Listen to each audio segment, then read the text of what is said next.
simptom je res pomemben kot simbol, kajti samo na eni ravni imamo znanje o sebi. To je raven ega, zavesti, zavedanja, ki je simbolna raven. Na drugi strani pa imamo en velik del svojega bitja in svoje biti, ki se ju ne zavedamo.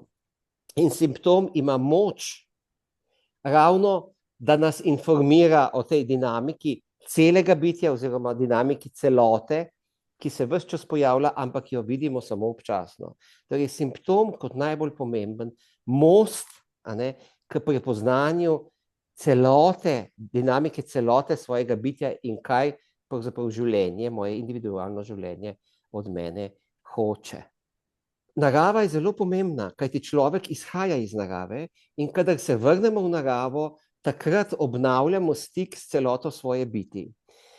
Drugi element, zaradi katerega je bivanje v naravi tako pomembno, pa je ta bivanski element poletne šole, torej bivati skupaj v neki zaokroženi celoti, tudi oditi iz svojega okolja, vsakodnevnega okolja, kar pomaga oziroma omogoča pridobiti neko dodatno, updatano perspektivo nase, kar je pa tudi res tista končna, resnična narava in misija vsakega simptoma, torej da prepoznamo ta drugi del sebe, katerega ambasador je vsak simptom.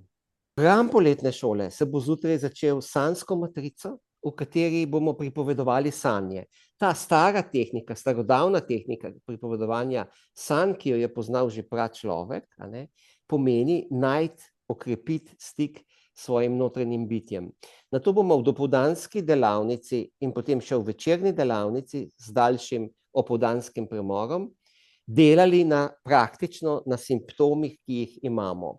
To ne potrebujejo biti neki bolezenski simptomi, to so lahko manjši simptomi, ampak simptom, s katerim bomo delali na 4 ravneh. Torej ne samo na telesni ravni, ne samo na psihološki, psihični ravni, ampak tudi na duhovni ravni, kjer ustvarjamo pomen tudi s pomočjo dela na lastnih rojstnih kartah in v končni fazi miselna raven simptoma. Kako zdaj analiza mojega simptoma, ki ga skušam dojeti celostno, vpliva na spremembo mojega osebnega načina razmišljanja, zato da lahko vidim ne samo simptom, ampak tudi svet v neki novi, posodobljeni različici, ki pomeni boljši stik z menoj in ki pomeni boljšo priložnost za doseganje svojih življenjskih ciljev.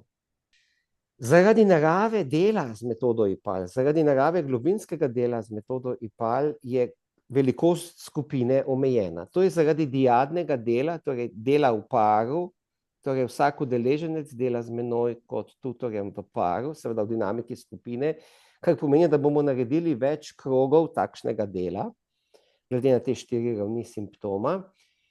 In zato skupina ne more biti več kot 9 udeležencev.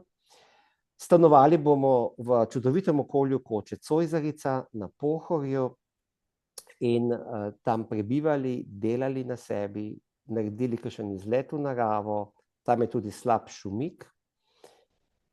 In upajmo, da spremenili svoje zavedanje glede sebe in simptomov, ki nam hočejo dejansko pomagati pri naši spremembi in razvoju zavedanja.